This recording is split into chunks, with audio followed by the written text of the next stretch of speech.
It's Fantasy Author's Handbook on YouTube. That means I'm Phil. Let's just talk about this is the May 2024 wrap up video. Let's just sort of talk about what was going on in the life of Fantasy Author's Handbook and me. Like those two things could ever be separate. In the month of May of 2024, a very busy month, kind of had some big deadline stuff going on. Also took a vacation week in there, which is hard for me. You know, trying to take some time off. So what suffered there? What suffered there was some reading. I did not do a lot of reading this month. I'm going. This is the guilty face. But you know, let's not get caught up in that. I will and can and must and should, and so far have reprioritized reading for the month of June. Because listen, you have to be reading, right? If you're watching this, yeah, and you're trying to write without reading, I right? If you're a writer, you have to be a reader. I'm absolutely not the first or only person ever to say that. Stephen King is very famous for talking about that a lot. I can't imagine writing fiction without reading fiction. Certainly not writing fantasy without reading fantasy. Writing science fiction without reading science fiction. You gotta read in your genre and also outside of your genre, and you're gonna see that from me all the time. I'm always intentionally trying to read a variety of stuff. It's not just, oh, Phil's unfocused. It's I'm unfocused on purpose. I'm actually going out to find stuff that isn't somehow right inside the box. Because you know how I feel about being inside the box as just a human, let alone as a writer or a reader or just a creative person in general, right? Get out of that box. Don't be in a box. Anyhow, this one, I think the first book, read or finished, because it comes down to being finished. It may have been started the previous month, but whatever. Finished reading in May, the first one. Let's try not to have too much glare. Is The Deceivers by John D. MacDonald. I think I talked about this in a previous video when I just sort of started reading it or had kind of gotten into it. My parents, right back in the day, and I mean a long time ago, were big John D. MacDonald's fans. And I always say McDonald's, America. I mean, the ingrained message of McDonald's through my entire life is apparently inescapable even when I'm looking right here at his name. John D. MacDonald, full stop. Anyway, my parents were huge fans of him and had the whole Travis McGee series, which I don't know disappeared or whatever. I wish I had rescued it when I moved out of the house and moved out on my own. But at that point, I was kind of like, whatever. It's like mom and dad weird like detective stuff or whatever. But I've only kind of now started to have this appreciation for John D. MacDonald as an author, especially an author of sort of crime stories. And for whatever reason, I think there's some sort of issue with rights and the estate and stuff like that. His books are really, really difficult to find in general. So having kind of come upon this at random at a used bookstore, I was like, at this point, anything by John D. MacDonald I'm grabbing. This was also in my random TBR stacks, which you've seen those videos, and just came up at random. And I was like, ooh, John D. MacDonald, right? The Deceivers. And assumed, because it was John D. MacDonald, and it wasn't one of his rare fantasy titles, or science fiction titles, that I have a couple. Well, it's a crime story, right? And even though it says on the front, they were two nice people who hated themselves for what they were doing and tried to call it love. Even with that, right? And I always avoid reading the back cover copy because I like going in cold. And I went into this cold. Actually, this month we're going to do 2 of the 3 we're just going in cold. Anyway, not a crime novel, it turns out. Really what this is a sort of tragic love story, a romantic entanglement, and really focuses in on this late 50s. This book was, again, written in 1958, published in 1958. This is a Fawcett edition, only 75 cents. So Carl's wife, Joan, goes into the hospital for a hysterectomy. And it's 1958, so she's in there for like 2 weeks, you know. Now that's something that they're like, hey, it's been an hour, you need to get out of here. But that's a rant about the healthcare industrial complex for later. So she's in the hospital for a couple of weeks, and their kids have gone away to summer camp because I think they're living in upstate New York in the late 50s. So that's something that happened, right? Kids went off for the entire summer to camp. And their neighbor, Cindy, who Carl has always found really attractive and fascinating for lots of different, what was interesting about this, right, was more on an intellectual level than a physical level. Her husband goes off on a business trip, which he does really often. He's away on business a lot. And they basically start seeing each other. And it gets a little more serious than I think they both were kind of planning on. And no spoilers, but of course it goes bad. Otherwise it really wouldn't be a story if it was like, well, you know, everybody was cool about it and it's just one of those things, right? But it goes bad in really surprising and interesting and intellectually robust and emotionally robust ways. I cannot recommend this book enough, as hard as it may be to find it. This is a grown-up story. It's not like just a kind of soap opera thing or whatever. It's a grown-up story about grown-ups going through some grown-up stuff. And the writing, John D. MacDonald just knows how to write. He knows how to tell a story. I found almost every single bit of it surprising, especially going into it with that sort of, ooh, we're going to have the kind of 1958 sort of stuff going on. And there is that, and then it gets challenged in really interesting ways. Highly recommended. The Deceivers by John D. MacDonald. Yes. We'll put that over there. Second book finished in May of 2024. I found this one. You'll have seen this on the last book haul video at the used bookstore for $3. The 6 Plays of Clifford Odets in the super groovy with the dust jacket Modern Library edition. Was this from I think we determined that this was probably from the early 60s-ish. Doesn't really matter. The plays were all written in the mid-1930s, Depression-era America.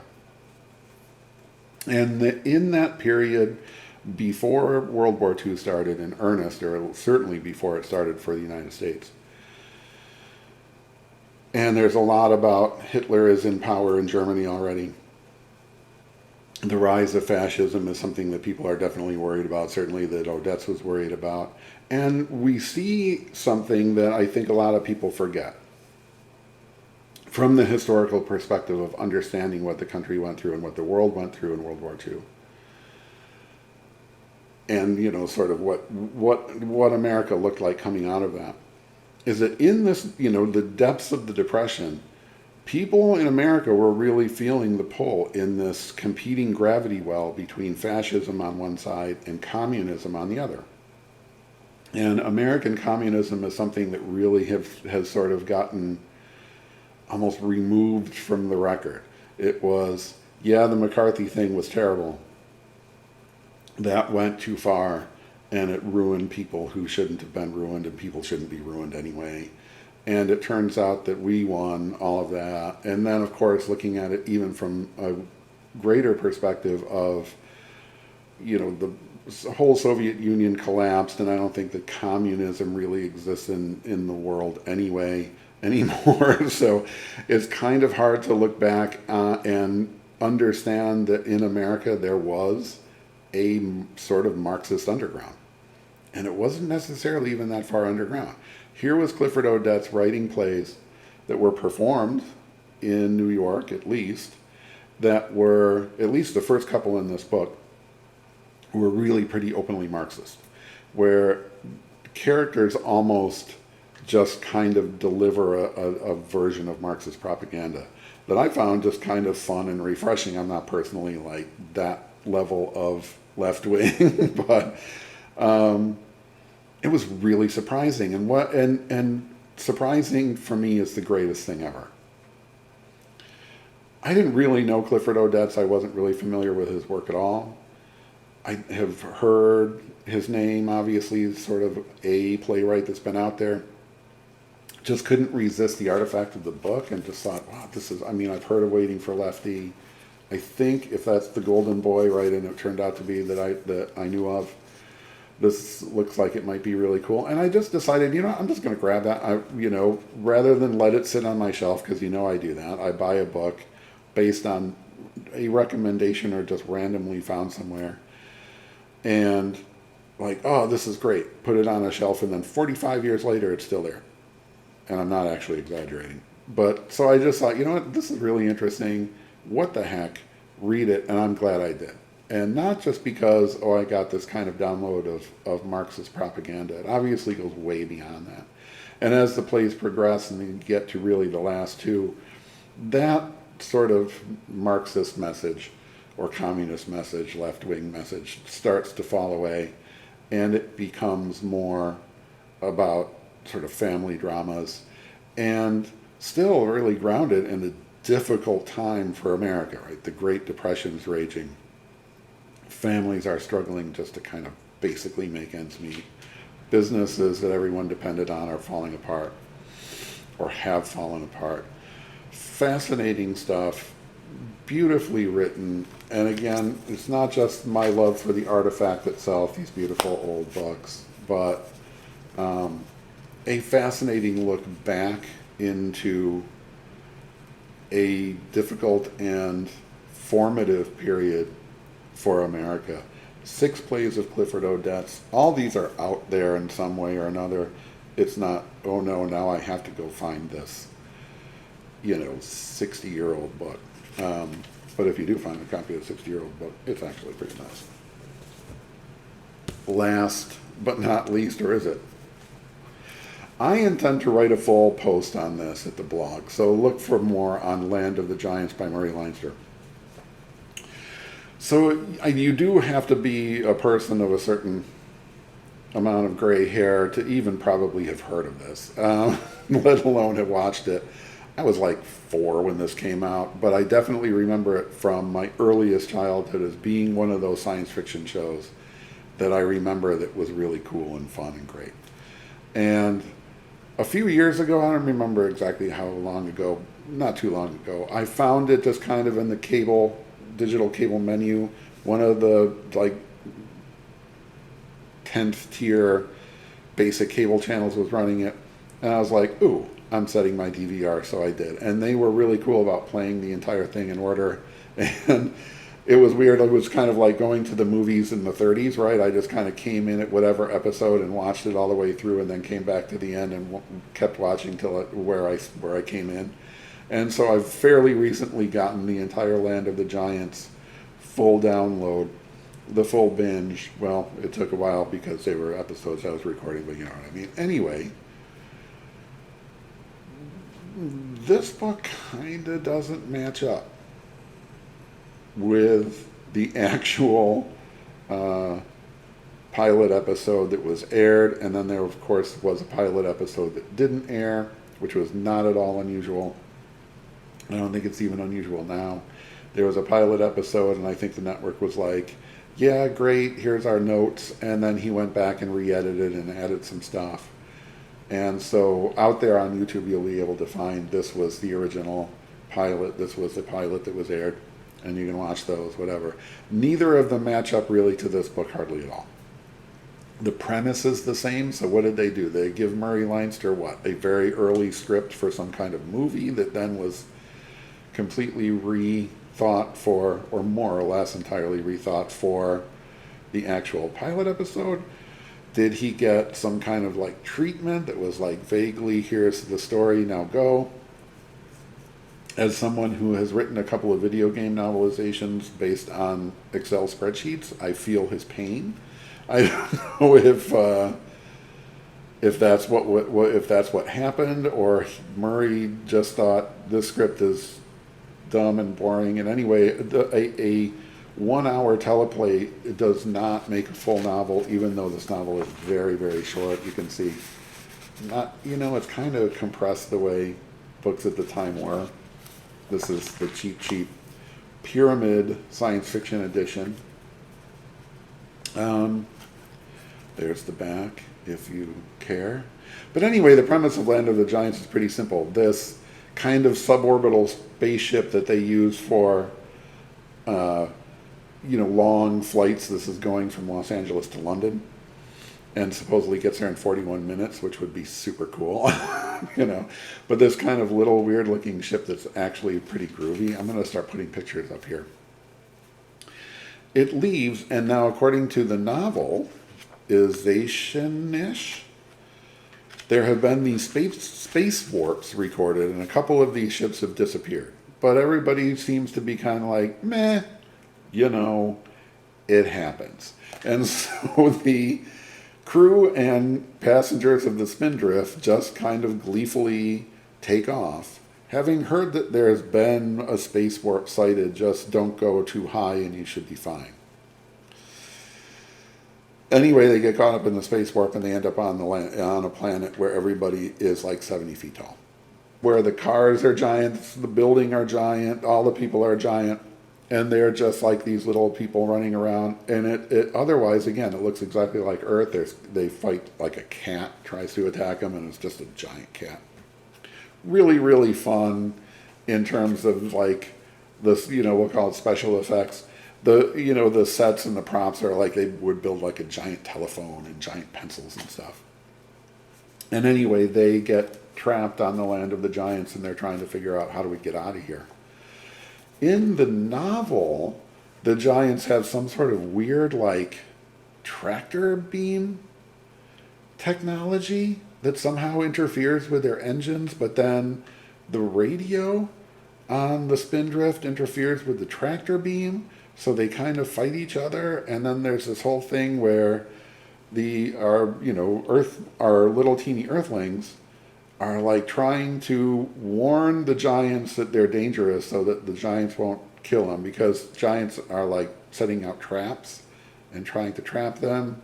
And so the crew of the Spindrift lights fires on purpose to try to get them, and then interrupts their tractor beam thing that shoots stuff up to one of the 2 moons on this planet.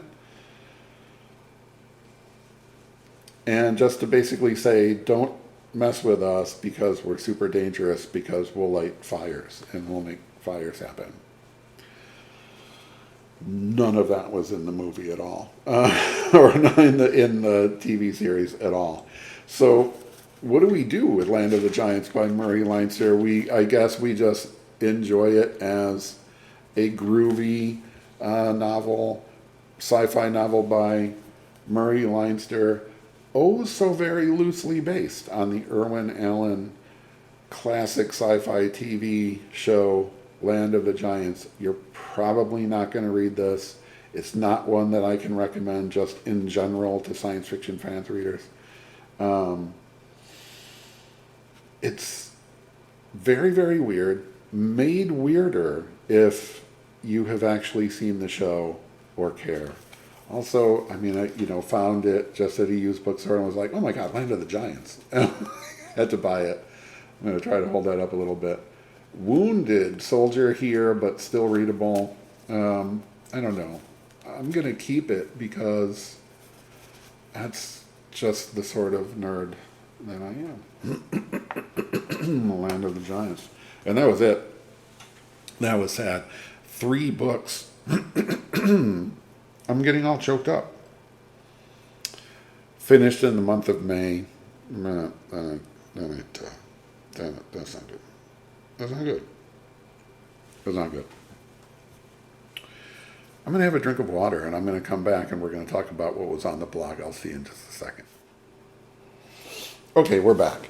Let's just talk about the blog post from this month, May 2024, on Fantasy Authors Handbook. You'll see it. This is what it looks like. You've already been there. You've already subscribed because of the thing. Anyway, starting on May 7th, I don't know exactly what caused me, sort of what inspired this, but the post was called Beware of Friends Bearing Feedback, in which I think, and I worry, and I understand if you read this and think, well, here's Phil pooping on beta readers. I don't know what the rules are for whether or not I can say the S word. It's not, right? It's not. And I feel like I said that in there, right? Like if you have beta readers that you trust who know story, who know the genre, right? Who know something about something, who know you, who understand sort of the feedback that you're actually looking for, and you feel like you're getting good feedback from those readers, then that's fantastic. Don't just carve those people away because I said so. Don't do anything that you feel is not right for you because I said so, or because anybody who gives you writing advice in the form of books that we'll look at or videos like this or whatever, right? If it ain't broke, don't fix it. So if you've got a group of beta readers or a beta reader and it's great and it's working, then great, it's working. If you don't, and I think that may have been what inspired this, right? Seeing sometimes tweets and other things from authors out there who are like, where are people getting these beta readers? How do I get that? And then, you know, strange advice to just sort of go out into the internet and find strangers, which I'm a little bit worried about. Who is it that you can trust? I'm a freelance editor, right? So obviously, you know, go ahead and call this bias on my part. Obviously, I think I add a lot to the process. And, you know, I really absolutely believe, and I feel like I can support this, that's the best advice that you're going to get is from a professional editor. That doesn't mean that everybody can afford to do that. And certainly doesn't mean that you can afford to do that at certain stages in your career, or that you can always do that, etc. So in the meantime, what do? Everybody needs feedback, right? Or at least feels like we need feedback. And I think getting feedback is important, right? How do you go out there? You're just starting out and you're just kind of like, I really want to have stories. I have stories to tell, I want to get them out there. How do I know that I'm any good at this at all? Right? And so I need some kind of feedback. You send stuff out, like let's say you just write a short story, right? Which I've always said is a good way to start, because it's something, not because in the old days they would say, first write a bunch of short stories, sell them to the magazines when there used to be magazines, or more than like 3 professional magazines, or magazines paying professional rates. And then you build a reputation, and the editors at all of the various science fiction imprints are like, ooh, I keep reading this story by whatever, this Phil guy. And let's see if they've got a novel or whatever. And then, you know, you've sort of built this reputation. It's like you're a musician and you're playing bars around and you're kind of, right? You kind of build this reputation up. Hey, all those magazines have more or less disappeared. I mean, they're out there in internet form, right? But there's no career building really there. I mean, that I think was probably good advice up to about 1980-ish. So anyway, for me, writing short stories are not about, you know, you are establishing your career. They're more like you're establishing just, can you even do this at all? it can help you kind of establish a voice.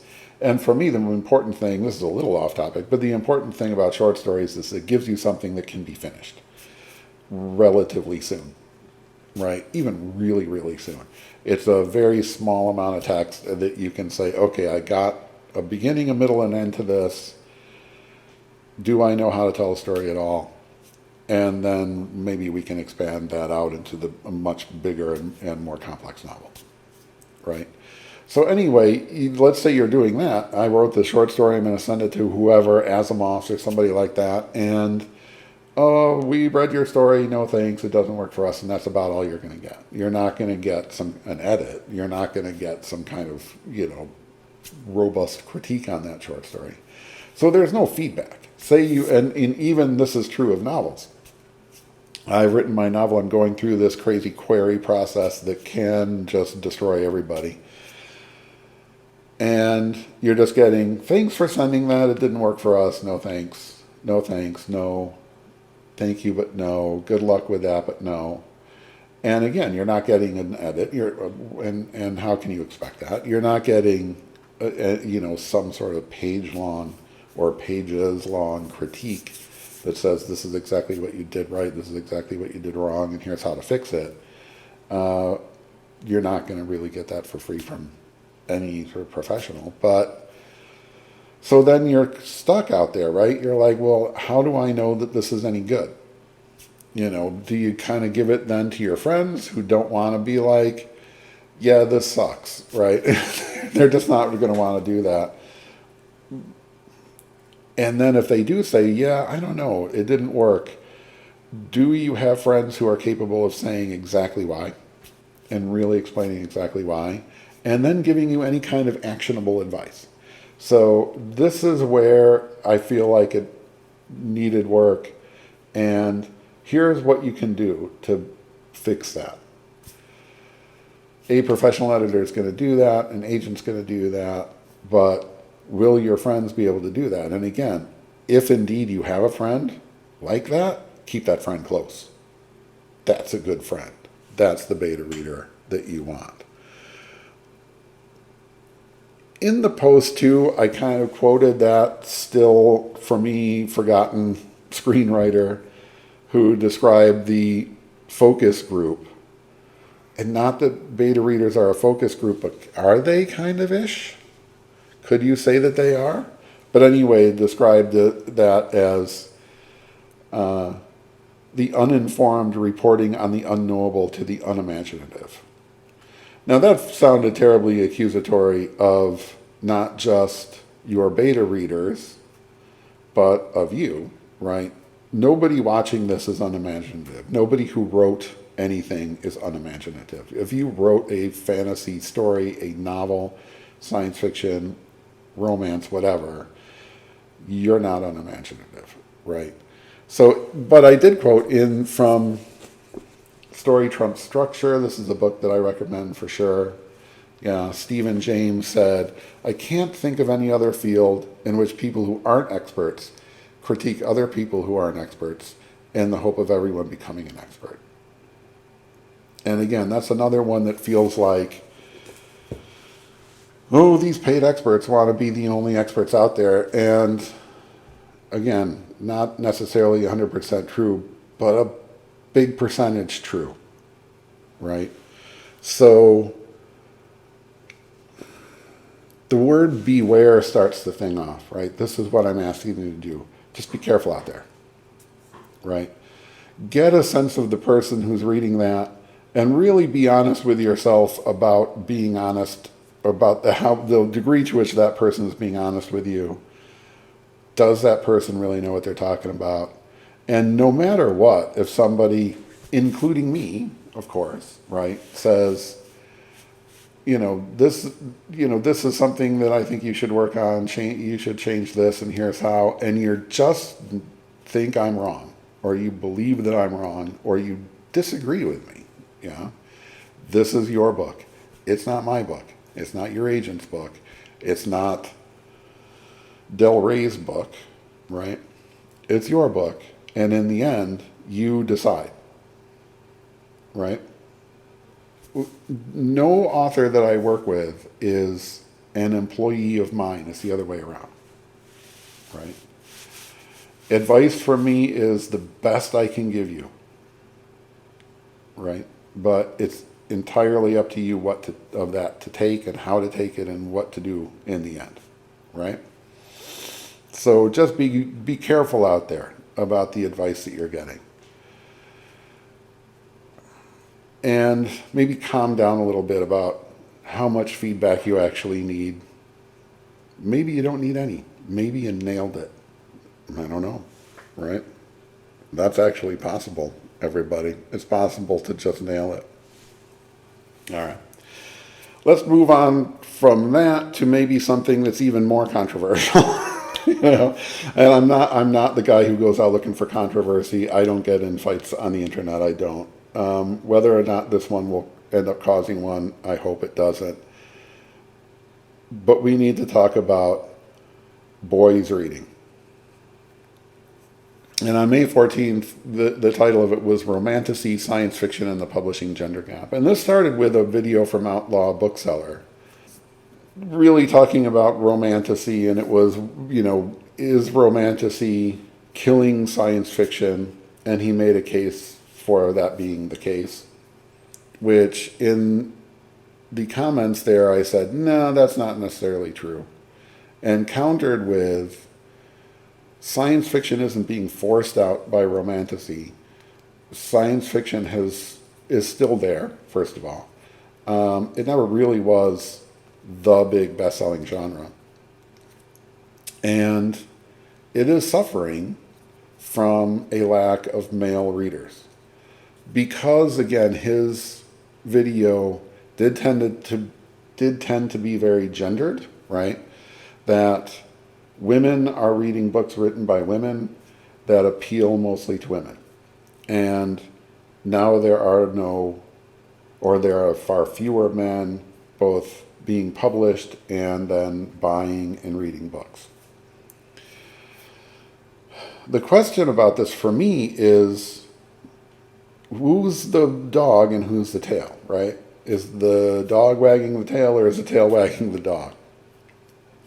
And one thing I can tell you for sure, and please read this whole post, right? It's better written, or to read it and combine it with this if you want to, and obviously think for yourself at all times. Having been inside Wizards of the Coast and TSR from 1995 to 2010, I saw the male readership shrinking. And this was extremely important to us because, in the beginning when I was there in the mid-90s, the readership for what were then TSR books, Forgotten Realms in particular, Dragonlance slightly less so, was almost exclusively male. I mean, I saw demographic information that got into like 90% young male readers. That, of course, began to change over time. And toward about maybe the 2005-ish territory, it started to shrink dramatically, or it started to change more dramatically. And at first it was like, hey, great, more women are reading. More girls, right? Young women coming in. And where TSR used to, and for years and years, depended on essentially a new batch of 12-year-olds coming in. And then maybe the 30-ish-year-olds falling out on the other end. But still this big, big audience. Went from, we're selling 100,000 books to, we're selling 10,000 books. Which at the time was like, wow, yay, 10,000 books is a lot. But it still shrunk by a factor of 10.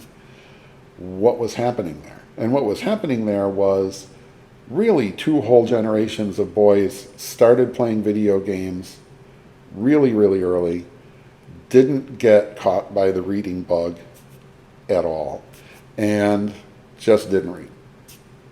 And do I have exact numbers and data to show you on this one, right? Do I have graphs? I don't. But it's just abundantly clear that boys don't read the way they used to. They don't read the way I did. and maybe I was weird, I was a nerd or whatever, but all of my friends when I was in high school were readers. We were all reading science fiction. D&D happened, and then we all started reading fantasy, which then got a lot of the sort of old school sci-fi people really, torqued up, including Outlaw Bookseller, to be honest, right? Oh, then the artificial fantasy trilogy started. There was a readership for fantasy, and publishing responded to it. There is a readership for romantasy now, right, or fantasy romance, which has been a thing for a really long time. And so publishing is responding to that. And so which is the tail and which is the dog? Publishing is really, really bad. The publishing industry is really, really bad at setting trends. But like any for-profit business, they're going to jump on the trend when they see it. So if all of a sudden they're selling more books like this to more people who are over here, then books like that to the people who are over here, then these people end up just, well, by then, because over here we got money, and over here we have sort of angry opinions, right? We need to get the money because this has already been established, right? There isn't as much money in publishing as a lot of people thought. I don't know, right? I mean, I check the New York Times bestseller list every Monday morning. Today's Monday. And I notice that male author Stephen King is on the number one spot. So it ain't over for the boys yet. Maybe they'll start to come back. But in the meantime, thank you, young women, for buying and reading books to keep the entire publishing business alive and well. Right? And no, Romantasy isn't killing anything. People dig it, so they're buying it. Period. All right. Whew. I cleansed myself of that. All right. May 21st, Fiction Writing Masterclass, Books for Fantasy Authors. This was our Goodreads group read in May. And if you go and join that Goodreads group, which you're doing right now, right? You put up another window on the internet and you're going to Goodreads, Fantasy Authors Handbook Group. You're joining that. And right now you can nominate the book for next month, for July. Anyway, this was Fiction Writing Masterclass. It was nominated by one of the members, by William Kane. And, I'll refer you to the post for just kind of, a bunch of paragraphs and examples that I called out. When I'm reading something like this, I'm always got a red pen, and I'm like, yay, this is interesting, save that, Boo, he had a sort of generalized academic contempt for genre authors, even while citing the work of genre authors like George Orwell and Ray Bradbury and Philip K. Dick and Stephen King and Edgar Rice Burroughs. So that was weird, but at the same time, respect for all those authors anyway, in terms of these are the things you can learn from them. And the idea behind this is, study what other authors are doing. Remember what we just talked about. If you're writing and you're not reading, I don't even understand how that's possible. But if you are reading, right, think about what other authors are doing. What works? What didn't work? What felt weird? What felt clunky? What felt old-fashioned, right? And some of the authors in here are, authors from a bygone era who are long dead. Balzac and Dickens and Dostoevsky, right? And what works about Dostoevsky that a reader in 2024 can connect with, right? But the idea is that here are people who have had significant success as authors of fiction across many, many genres and across a couple at least centuries. What are they doing that you can learn from? And I think what really makes this interesting is that it's a book of writing advice that is heavy on example. It says, do this or think about this and here's what Edith Wharton did, and here's what George Orwell did, and so on, as an example of that. So, yes, right, recommended a book for fantasy authors and authors of any genre, right? Fiction in general, Fiction Writing Masterclass by William Kane. There's one to get. All right, the last one, May 28th, was Completely Broken, in which I sold you my book. Oh, look, this one is the, what does it say? Not for resale, not for resale, not for resale. This is the proof copy that I got from Amazon. It doesn't even have the right barcode on it, but whatever. This is what it looks like on the front. This is what it looks like on the back. And basically that post was, hey, buy my book, which authors you really need to do.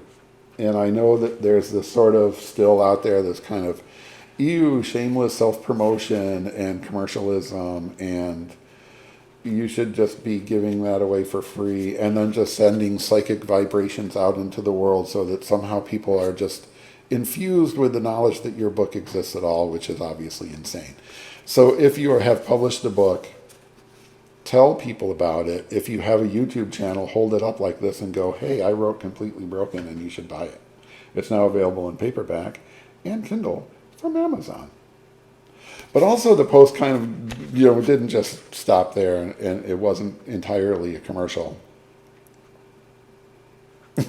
But I also kind of went into some of the decisions that went into making it. One of the things I talked about was this I did myself in terms of typesetting. And I did this entirely on Word. So it is possible to do that. It's not easy. Word doesn't really want to do this. Professionals use InDesign, which is part of the Adobe family of extremely expensive software.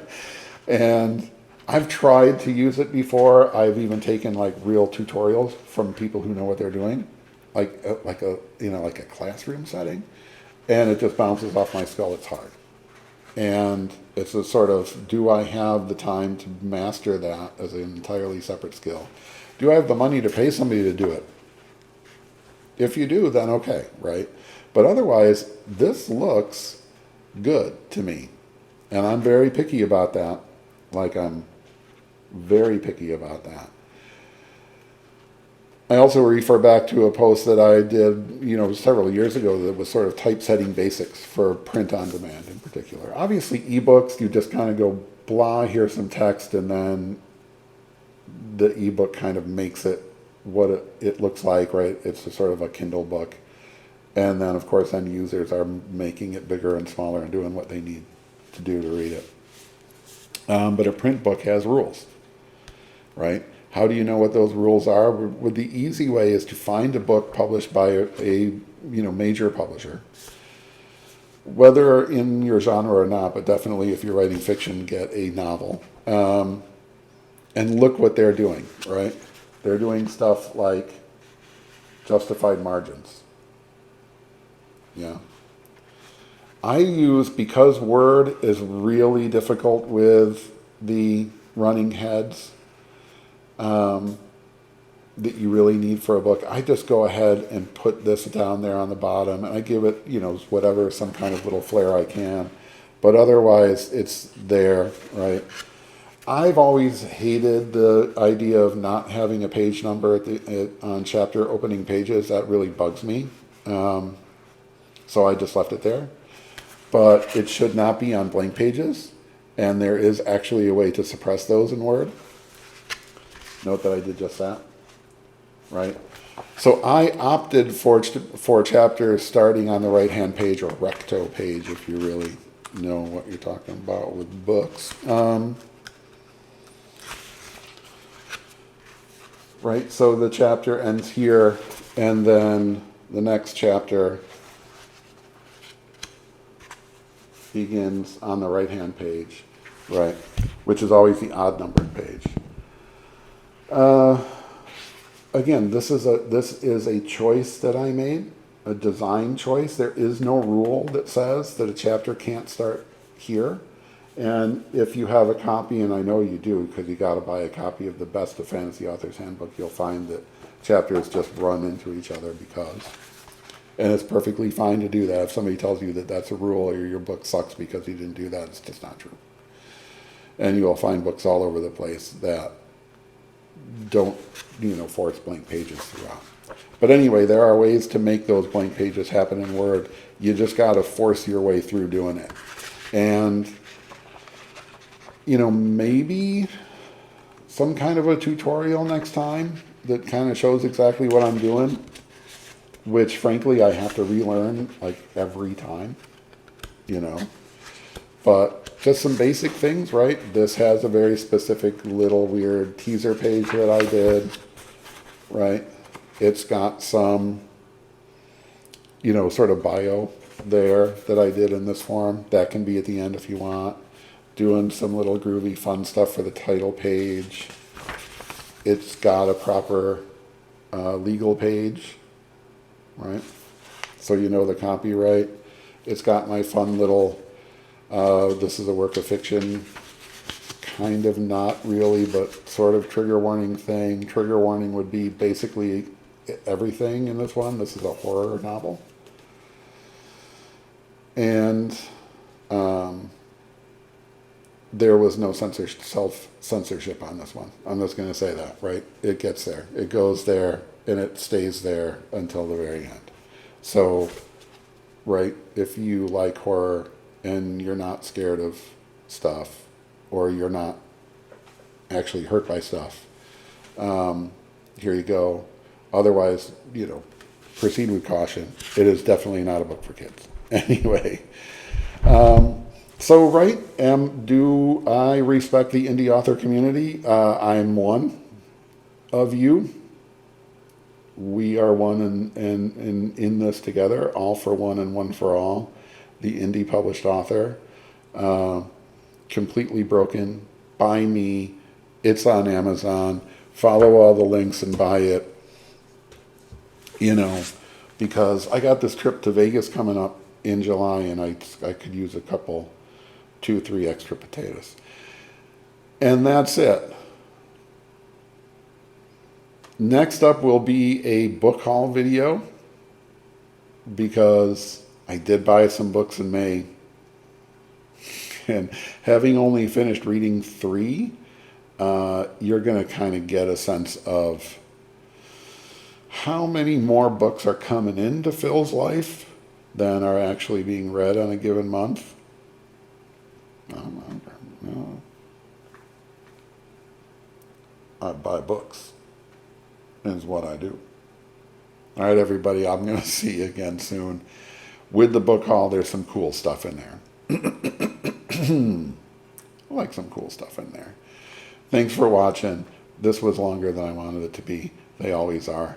I will see you again soon. Thank you for watching Fantasy Author's Handbook. I'm Phil.